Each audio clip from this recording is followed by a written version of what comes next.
Commander Hyunwoo pressed his face against the reinforced glass window of the Seoul Defense Command Center. 3 massive Zephyrian motherships cast shadows over the city like dark metal mountains.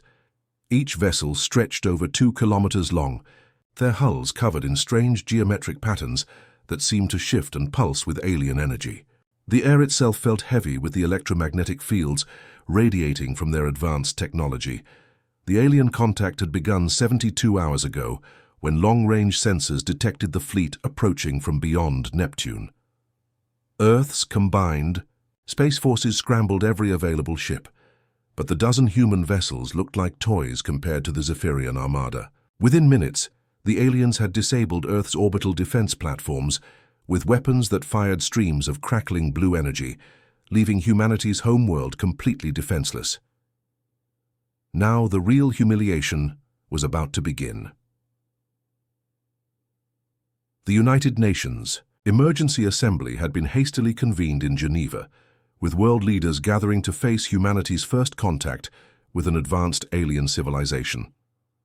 President Jin Ae of the Korean Federation sat at the head table, her hands folded calmly, despite the chaos erupting around her. Translators scrambled to configure their equipment for the alien language, while security personnel tried to maintain order as panic spread through the building. Admiral Kethvar materialized in the center of the assembly hall through some kind of holographic projection technology.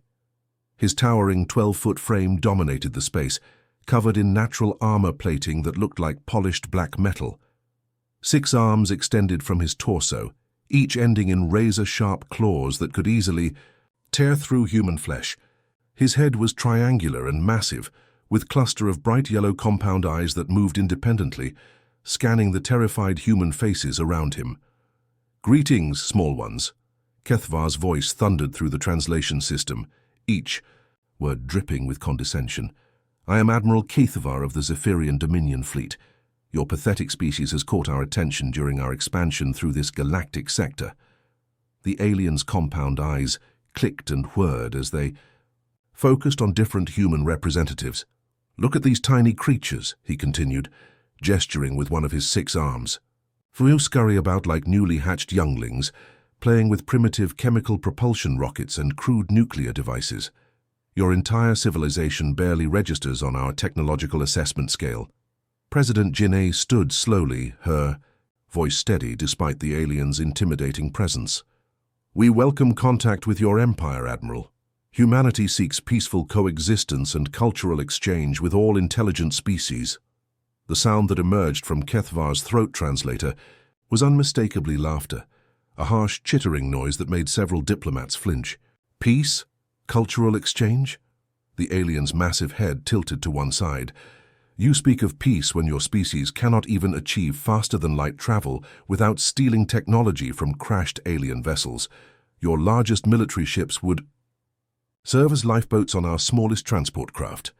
Behind the alien admiral, holographic displays materialized showing detailed scans of Earth's military capabilities. Human aircraft carriers, nuclear submarines, advanced fighter jets and orbital installations appeared in 3-dimensional detail, each one labeled with dismissive alien text that the translators rendered as primitive, ineffective, and obsolete. "Your weapons fire metal projectiles using chemical explosions," Kethvar continued his mockery. "Your armies march on foot, carrying individual rifles. You wage war like children playing with sticks and stones. Our automated defense drones possess more firepower than your entire combined military forces." The holographic display shifted to show massive Zephyrian war machines, towering robots with multiple weapon systems, spacecraft that could glass entire continents and soldiers in powered armor that made them nearly invulnerable to human weapons. The message was clear: resistance would be suicide. "Submit to Zephyrian rule, little ones," Admiral Kethvar announced, his compound eyes reflecting the emergency lighting. "To accept your place as a subject species under our protection. Perhaps we will allow your more attractive specimens to serve as pets in our leisure facilities. The rest can provide manual labor for our industrial complexes." The transmission was being broadcast live across every communication network on Earth, and simultaneously transmitted to other alien civilizations throughout the galaxy.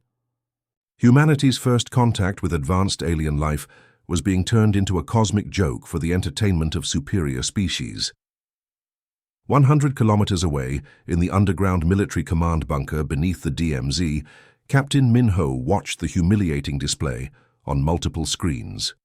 His knuckles had turned white from gripping the metal railing so tightly.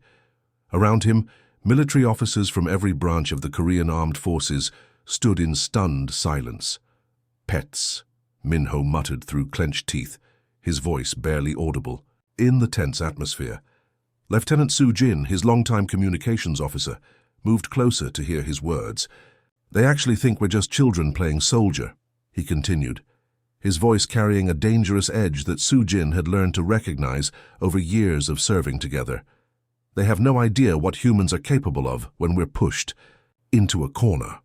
The alien broadcast continued with more threats and mockery, but Minho had stopped listening. His mind was already shifting into tactical mode, analyzing weaknesses, considering unconventional strategies, and remembering lessons learned from humanity's long history of warfare against overwhelming odds. The Zephyrians were about to discover that underestimating humanity was the last mistake they would ever make. The morning sky turned black as 10,000 Zephyrian warships blotted out the sun. Each vessel was the size of a city block, their hulls bristling with energy weapons that glowed like angry red eyes. The invasion fleet descended through Earth's atmosphere in perfect formation, their advanced shields creating ripples of distorted air that made the ships appear to shimmer like deadly mirages. Colonel Jae-sung felt the concrete walls of his underground command bunker shake as the first wave of alien bombardment struck Seoul. Dust rained from the reinforced ceiling, while emergency lights flickered with each impact. On dozens of monitoring screens around him, he watched the systematic destruction of military installations across South Korea. The aliens were methodical, precise, and utterly confident in their overwhelming technological superiority. "Sir, we're receiving reports from all sectors," Communications Officer Namsik called out over the rumbling explosions. "The enemy is targeting our air bases, naval facilities, and radar installations first. They're trying to blind us before landing ground." "Forces?" Jae-sung nodded grimly as he studied the tactical displays. The Zephyrians were following standard invasion protocols, just as their military textbooks probably taught them. They expected human resistance to collapse once their command structure was destroyed. "All units, maintain defensive positions," he broadcast to every remaining military installation. "Show them what these children can do when they're protecting their home." 300 kilometers south in the ruins of Busan, Sergeant Dongmin crouched behind the twisted wreckage of a city bus, his assault rifle trained on the alien patrol moving through the rubble-strewn street.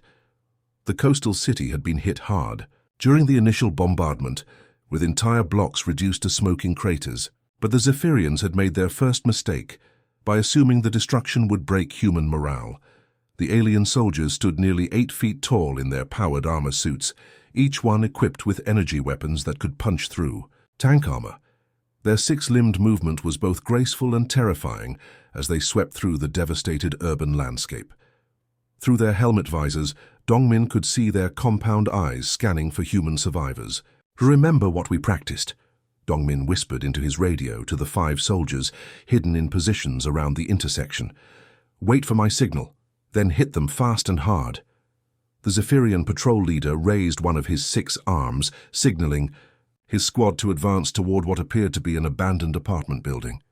They moved with the casual confidence of soldiers who believed they were hunting frightened civilians. That confidence cost them dearly. Dongmin's signal came as a sharp whistle. Suddenly, windows exploded outward from 3 different buildings, as human soldiers opened fire with rocket-propelled grenades. The aliens' shields flared bright blue as they absorbed the impacts, but the coordinated attack forced them into defensive positions. Before they could return fire, smoke grenades filled the street with thick gray clouds. "Move, move, move!" Dongmin shouted as his team relocated to new positions. The Zephyrians had superior technology, but humans had spent centuries perfecting urban warfare tactics. Every alley, every building, every piece of debris became a weapon in the hands of soldiers fighting for their planet's survival. The alien patrol leader's voice crackled through his communication system as he reported back to his command ship. "Ground control, this is Patrol 7. The humans are not retreating as predicted. They fight like cornered animals, chaotic and desperate. We cannot establish clear firing solutions." Admiral Kethvar received the report aboard his flagship with growing irritation. His tactical computers had calculated a swift 3-day conquest of Earth based on humanity's primitive technology and presumed lack of military sophistication. Yet somehow these infant soldiers were causing unexpected delays. "Increase bombardment. Intensity," he ordered his weapons officers. "These creatures must learn the price of resistance." But the bombardment only made things worse for the Zephyrian ground forces. Major He-Jin had anticipated this response and positioned her guerrilla units accordingly. As alien aircraft swooped low to target human positions, they found themselves flying into carefully prepared kill zones where surface-to-air missiles waited in concealed launchers. He-Jin's voice crackled over the resistance network as she coordinated attacks across the peninsula. "Dragon Team, hit their supply convoy moving through Sector 7. Phoenix Team, those alien transport ships are vulnerable when they're unloading troops. Tiger Team, keep hitting their communication relays." The Zephyrians quickly discovered that their rigid military doctrine was useless against an enemy that refused to follow conventional warfare rules. Human soldiers appeared from sewers, struck from rooftops, and vanished into subway tunnels before the aliens could respond. Every block became a battlefield, where superior technology meant nothing against tactics born from desperation and intimate knowledge of the terrain. Private Young Soo lay motionless on the roof of a partially collapsed office building, his sniper, scope trained on another Zephyrian patrol, searching the subway entrance below. He had been watching enemy movement patterns for 6 hours, noting how they communicated, how they moved, and most importantly, how they thought. The aliens were methodical and predictable, following procedures that probably worked against every other species they had conquered. But humans were different. Humans adapted, improvised, and turned every disadvantage into a weapon. Young Soo's finger tightened on the trigger as the patrol leader exposed himself for just a moment longer than tactical wisdom suggested.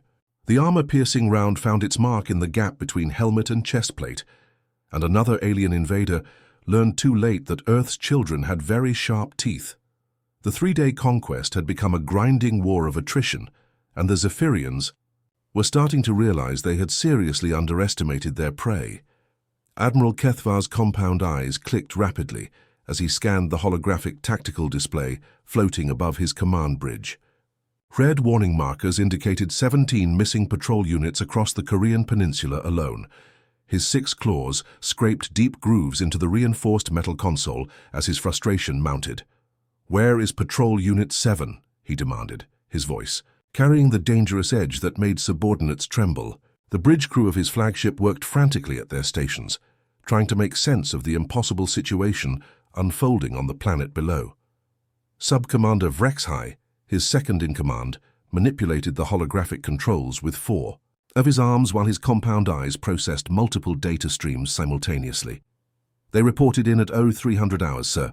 Standard perimeter sweep of grid section 447. All vitals normal. Equipment functioning perfectly." Then he gestured helplessly at the empty display. "Complete communication blackout. No distress signals, no weapon discharge indicators, no emergency beacons." The pattern had been repeating for 6 days now, ever since the ground invasion had bogged down into brutal urban warfare. Elite Zephyrian squads would simply vanish without explanation. Sometimes it happened during routine patrols. Other times, entire guard posts would go silent during shift changes. The security recordings made everything more disturbing. "Show me the surveillance data again," Kethvar ordered.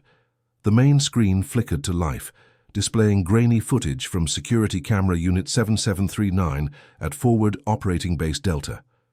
The timestamp showed 0247 hours. 6 Zephyrian soldiers stood at their posts around the perimeter, their energy weapons glowing softly in the darkness.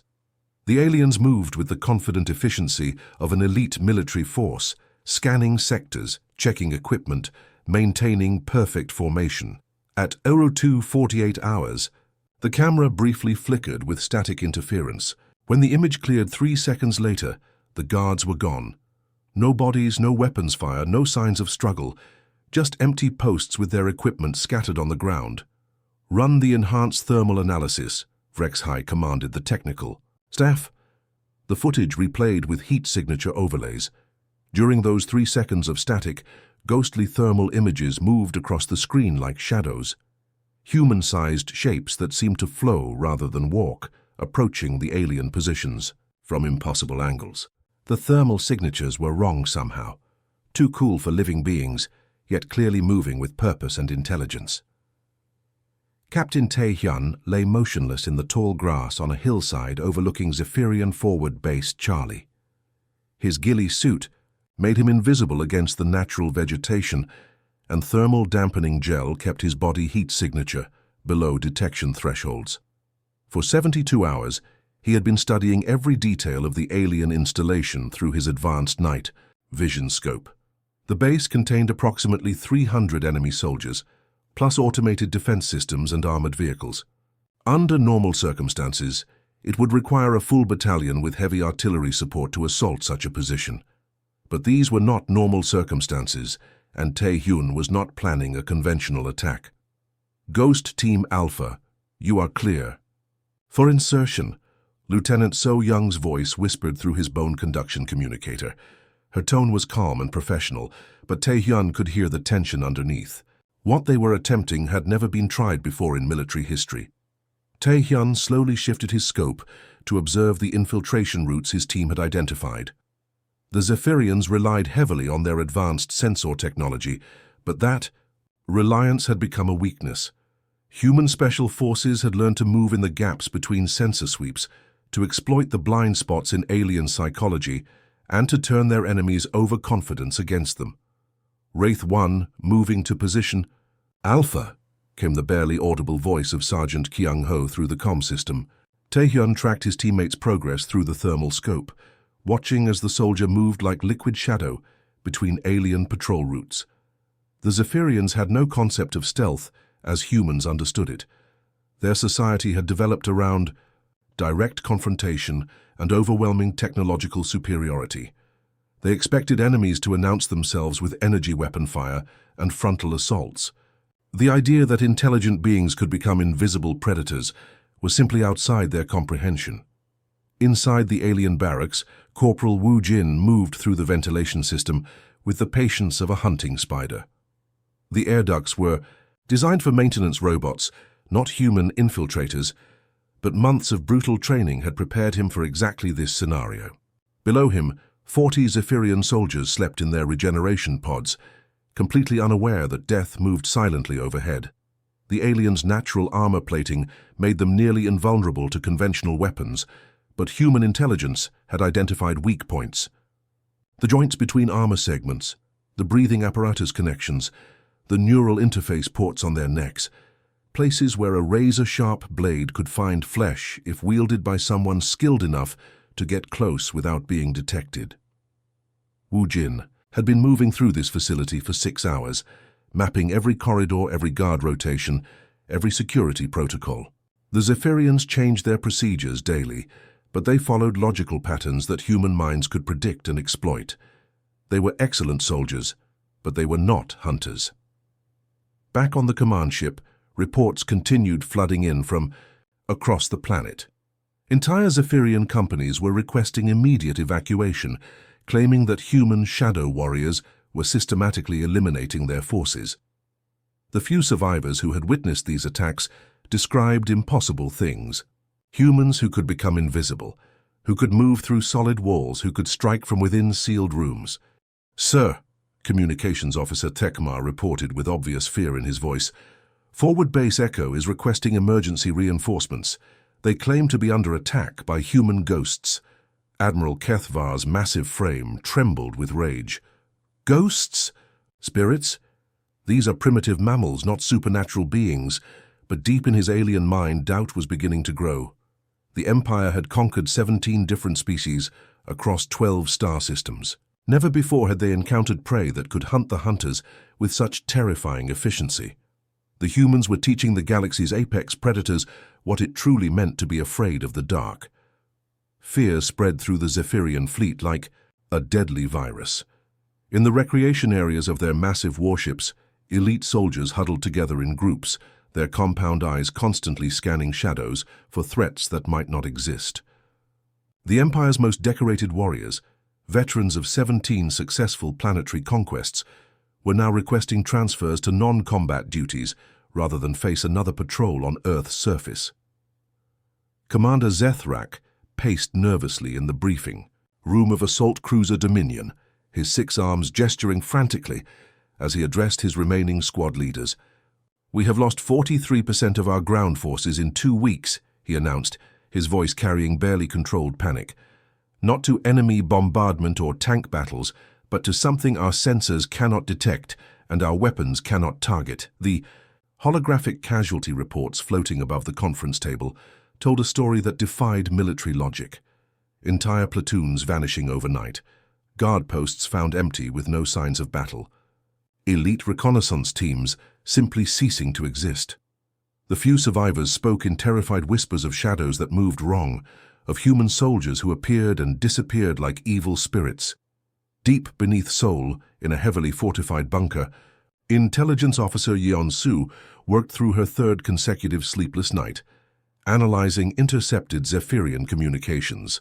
Her computer screens displayed thousands of alien transmissions that painted a picture of an invasion force in complete psychological collapse.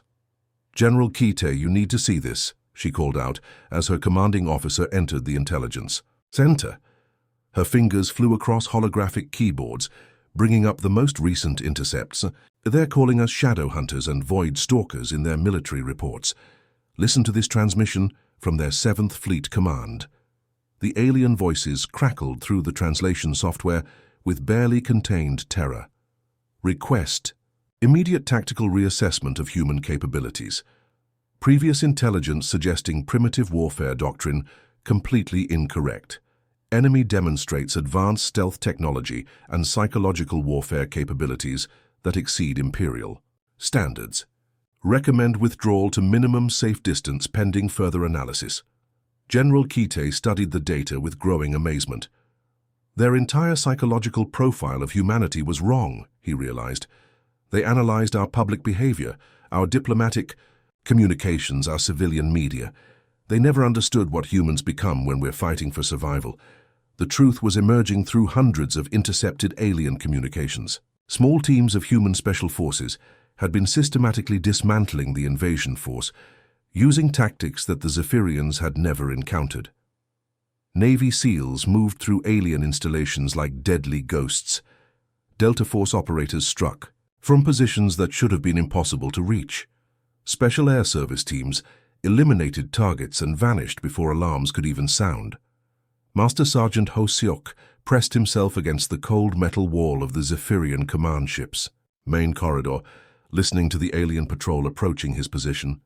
For 6 days, his 4-man team had been living inside the enemy flagship, moving through maintenance shafts, sleeping in unused storage compartments, and gradually learning every detail of the ship's operations. The aliens had never imagined that human infiltrators could survive aboard their vessels. Their atmosphere was toxic to most species, their gravity was 50% higher than Earth normal, and their security systems were designed to detect any known form of life. But humans were adaptable in ways that the Empire had never encountered. Ho Seok's team wore modified hazmat suits with built-in life support systems. They had trained for months in high-gravity environments. Most importantly, they had studied Zephyrian psychology until they could predict alien behavior patterns better than the aliens themselves. "Viper 2, this is Viper 1, Ho Seok whispered into his throat microphone. "Enemy patrol passing level 7. You are clear to proceed with sabotage protocol." 3 decks below, Corporal Jinwoo carefully inserted the virus-loaded data chip into an alien computer terminal. The malicious code had been specifically designed to corrupt Zephyrian navigation systems, making their ships unreliable and dangerous to operate. It would spread slowly through their network, undetected until it was too late to stop. Captain Yunji crouched in the engineering section of another Zephyrian cruiser, placing microcharges along critical power conduits with surgical precision. Each explosive was no bigger than a coin, but positioned correctly, they would create cascading failures throughout the ship's systems. "The children they mocked," she whispered into her comm unit as she armed the final charge, were actually apex predators who had spent 10,000 years learning how to kill things bigger and stronger than themselves. The Zephyrians were discovering that humanity's emotional nature was not a weakness, but a tactical advantage. Human soldiers fought with desperation and creativity that no alien computer could predict. Their willingness to sacrifice themselves for their species drove them to attempt impossible missions that succeeded only because the enemy could not imagine anyone being that reckless. In the alien high command, Admiral Kethvar received hourly reports of equipment failures, communication breakdowns, and mysterious accidents that were crippling his fleet from within. His tactical officers reported that human infiltration teams had somehow penetrated their most secure facilities. Their psychological warfare specialists warned that continued exposure to human ghost tactics was causing permanent mental damage. To Zephyrian soldiers, "Sir," Sub-Commander Rexhai reported with obvious fear, "we are receiving surrender requests from 7 different battle groups. The troops are refusing to continue ground operations."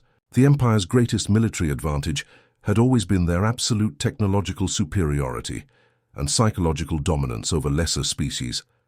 But humans were proving that intelligence, adaptability, and sheer stubborn refusal to accept defeat could overcome any technological gap. The hunters had become the hunted, and they were learning what it meant to be prey. Admiral Kethvar's massive frame trembled as he surveyed his command bridge through rapidly clicking compound eyes. The holographic fleet status display told a horrifying story that defied everything he understood about warfare. Of his original 10,000 warships, nearly half showed red emergency markers indicating complete communication blackout. The remaining vessels reported crew casualties exceeding 70%, with most survivors refusing to leave their quarters. His bridge crew, once the pride of the Zephyrian Military Academy, now cowered at their stations like frightened younglings. Several officers had requested immediate medical sedation rather than continue their duties. The Empire's most elite soldiers were begging for transfer to Deep Space Patrol duty, anywhere that would take them far from the nightmare that Earth had become. "Sir," Communications Officer Theckamar whispered, his voice barely audible above the humming of ship systems. His 4 hands shook uncontrollably as he operated his console. "We have incoming transmission from the human planet. They're requesting direct communication with you." Kethvar's claws scraped deep gouges in the metal armrest of his command chair.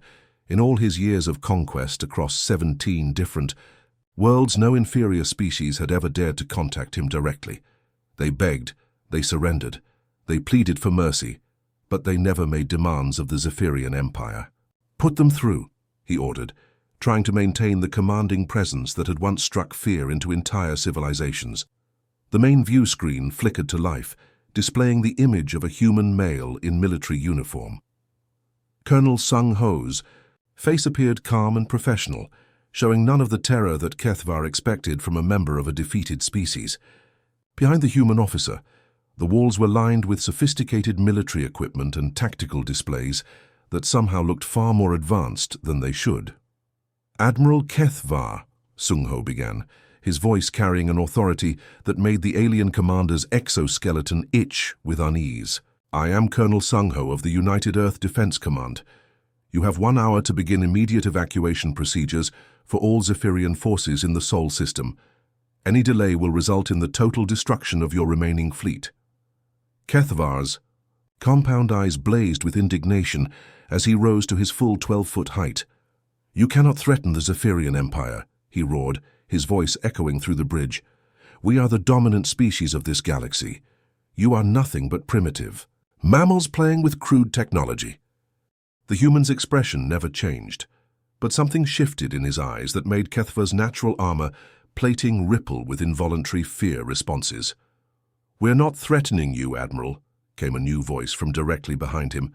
Kethvar spun around in terror to find Lieutenant Commander Dayun standing less than 3 meters away, along with 5 other human soldiers in advanced combat gear. Their weapons were unlike anything in the Zephyrian database, sleek and deadly-looking devices that hummed with barely contained energy.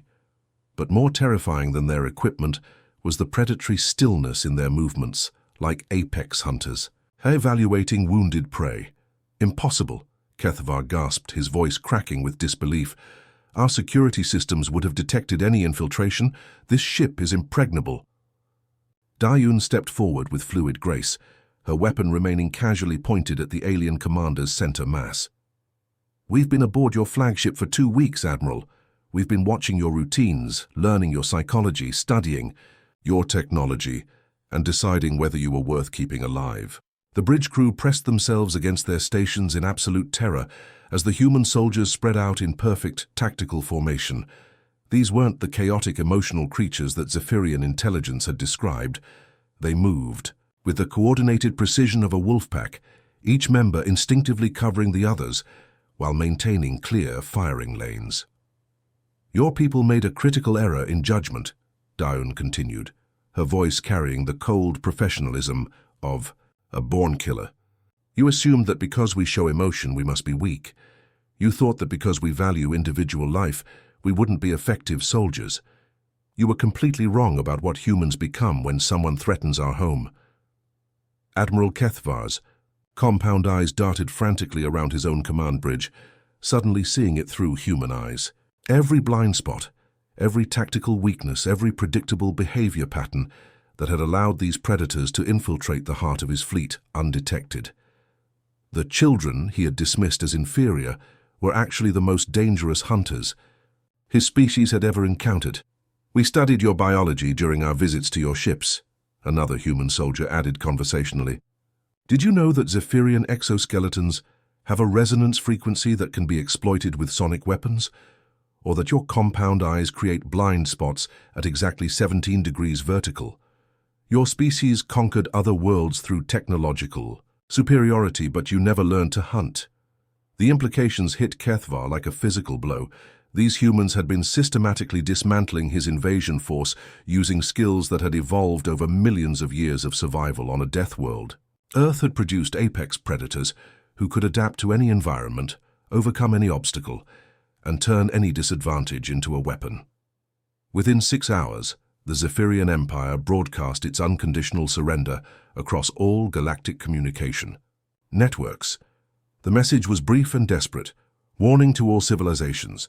The species known as humans are not to be approached or engaged under any circumstances. They are persistence hunters of the highest order. Do not be deceived by their appearance or diplomatic overtures. We withdraw all territorial claims and request immediate cessation of hostilities. As the alien fleet began its humiliating retreat from Earth orbit, Sergeant Major Junho stood on the observation deck of Seoul Defense Station, watching the massive Zephyrian warships disappear into hyperspace. The sight should have been satisfying, but his expression remained thoughtful rather than triumphant. Captain Mi Young approached with a tablet containing intelligence reports from across the galaxy. "Sir, we're receiving communication requests from 47 different worlds, species that were conquered by the Zephyrians, enslaved by other empires, or threatened by various galactic powers. They're all asking for the same thing." Junho accepted the tablet and scrolled through the desperate messages from oppressed civilizations who had witnessed humanity's impossible victory. "They want us to teach them how to fight back," he observed. "More than that," Mi Young replied quietly. "They want us to hunt their oppressors the same way we hunted the Zephyrians. They're offering everything they have in exchange for human military advisors." Junho looked back at the stars where the alien fleet had vanished, then at the reports of species who had suffered under galactic empires for centuries. A predator's smile crossed his features as he handed the tablet back to his subordinate. "Looks like we have more hunting to do," he said quietly. The galaxy had learned a terrible lesson that would echo through space for generations to come. Never underestimate the species that climb to the top of their food chain by being better predators than anything else that moved. Humanity had revealed itself not as Earth's children, but as the universe's most dangerous hunters, and now they were taking requests. The end.